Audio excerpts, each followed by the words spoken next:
Intense fighting is taking place between US-backed forces and Islamic State militants to capture the last pocket of land held by the militant group.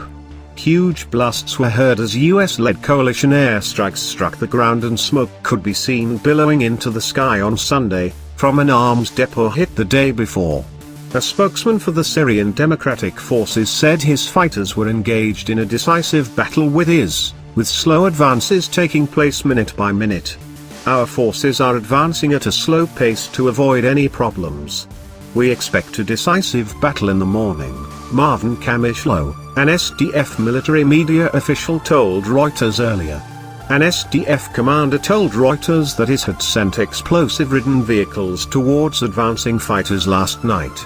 2 were destroyed by airstrikes while the third was blown up by SDF fire. The fighting is centered on the village of Baghouz, where a few hundred IS fighters are held up after refusing to surrender.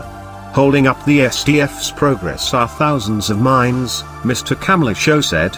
Kurdish-led fighters, known as the Syrian Democratic Forces, restarted their offensive against IS on Friday night, after a 2-week pause to allow civilians to be evacuated. Among those taking part in the battle are fighters from the women's defense units of the YPG, also called the YPJ, according to the group's Twitter account. Mr. Kamlisho said the jihadists who remain are mostly foreigners who are using tunnels to hide and launch surprise attacks.